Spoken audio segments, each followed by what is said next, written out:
urban areas faces. In fact, anybody here at UTD faces it every day.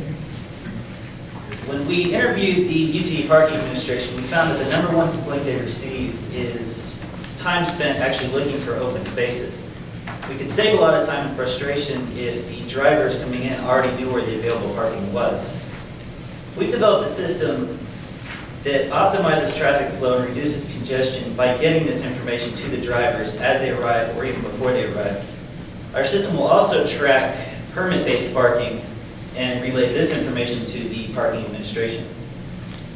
The Smart Park system is targeted at large institutional and commercial parking. It works by dividing the parking lot up into multiple zones that are bordered by virtual gates. The gates consist of an RFID reader that's mounted on a pole at the entryway to the parking area. When a vehicle passes by the pole, it passes over an inductance loop, which triggers the RFID reader. The reader reports to a microcontroller in the pole, and the microcontroller forwards this data to a centralized server via a wireless mesh network. The server contains a SQL database which tracks all of the zone capacity information as the vehicles go in and out, and then forwards the information back to the individual poles, which then display the usage of that area as LED displays to the drivers. We incorporated several features to differentiate our product from anything else on the market. The first being that our poles are self-powered. They run off a battery system charged by a solar cell. The second feature we incorporated was traffic light style indicators, so you get immediate feedback to the drivers as to the status of the parking area.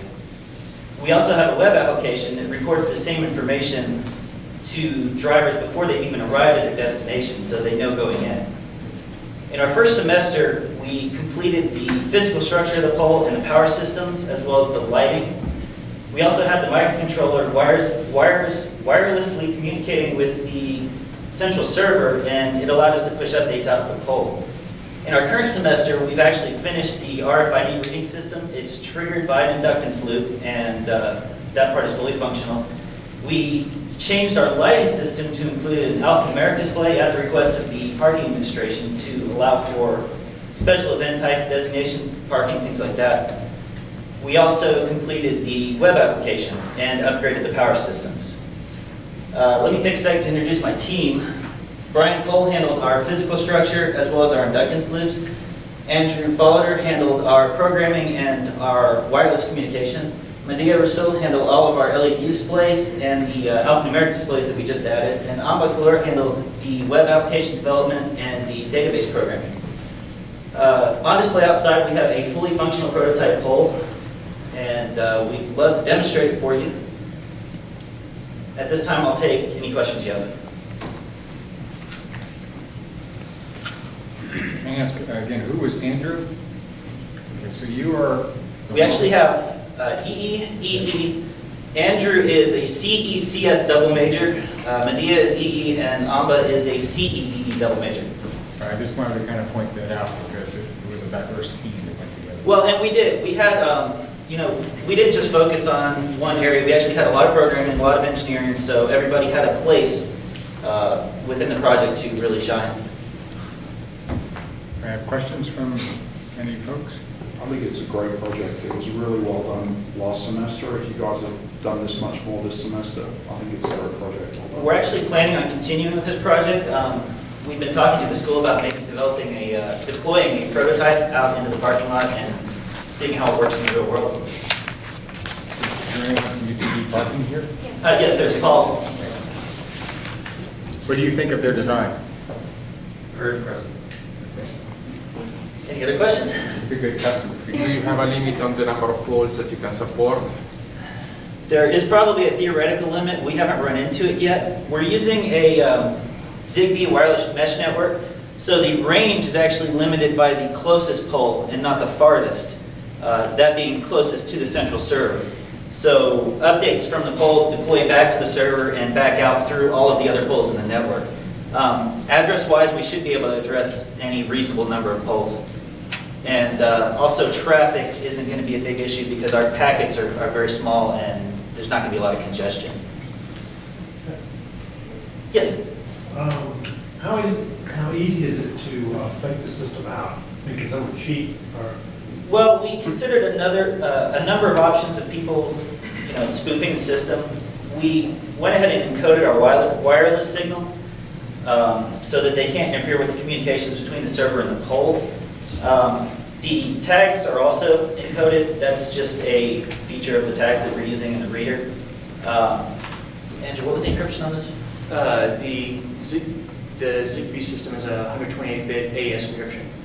And your question about talking about is 2 to 16 is how many poles you're missing? 50,000, a lot. 65,000. And and then you've got inductance loops. So if a car doesn't have a tag, if they don't have a parking permit here, we could still catch them. And so we'll know there's a car there without a tag, and we could through the web app or the database, we could alert the UTV police or anyone who's there. Yes, you can't just hide from the system by hiding your tag. I mean, we're still detecting cars coming in, and one of the features is we're integrated with the system at the school so that you would deploy a police officer out when somebody is illegally parked in a zone they're not supposed to be in.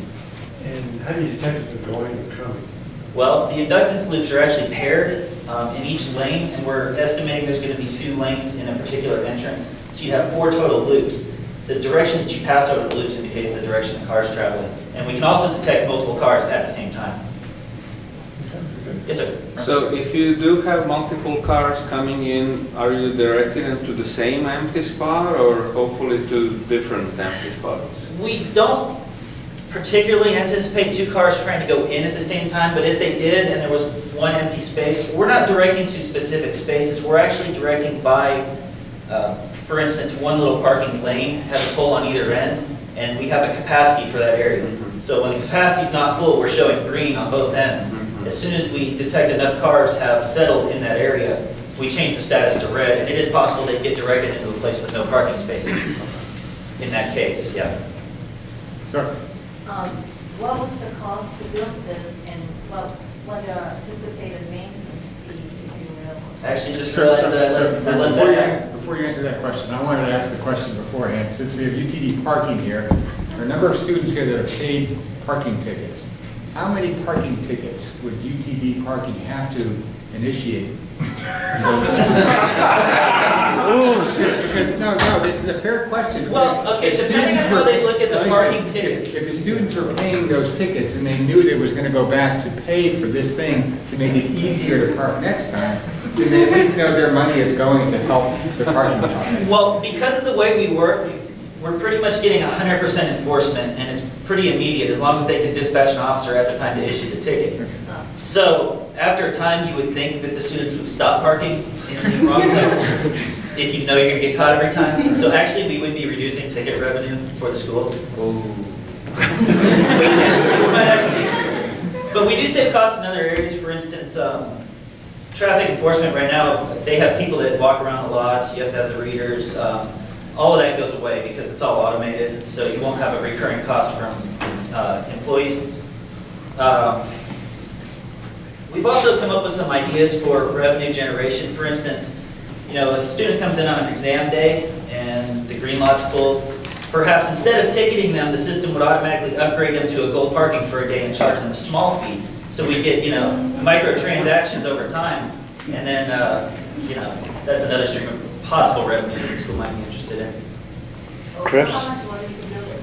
We estimate our base system, which would mean the central server and the first, enough poles to cover a single parking lot would be under $10,000, perhaps just under. And then from there, as you expand, like at UT, we have so many parking lots. As you expand, you have to purchase more poles, but the infrastructure would support any number of poles as you added them. And if I were to buy it, do I need a person to maintain? What's the cost? Well, we can train anybody to use the server software. It's not quite complete as far as usability, from ease of usability, but it will eventually have a point-and-click user interface. So we can train the users to handle that. The pole maintenance itself, they are solar powered, so they do have a battery, but the maintenance on that is no different than the maintenance on, say, an indicator light pole that they already have in school that may need power in such a way. So you can teach the maintenance staff fairly quickly how to maintain the poles. We're going to have to stop. Thanks. Thank you very much.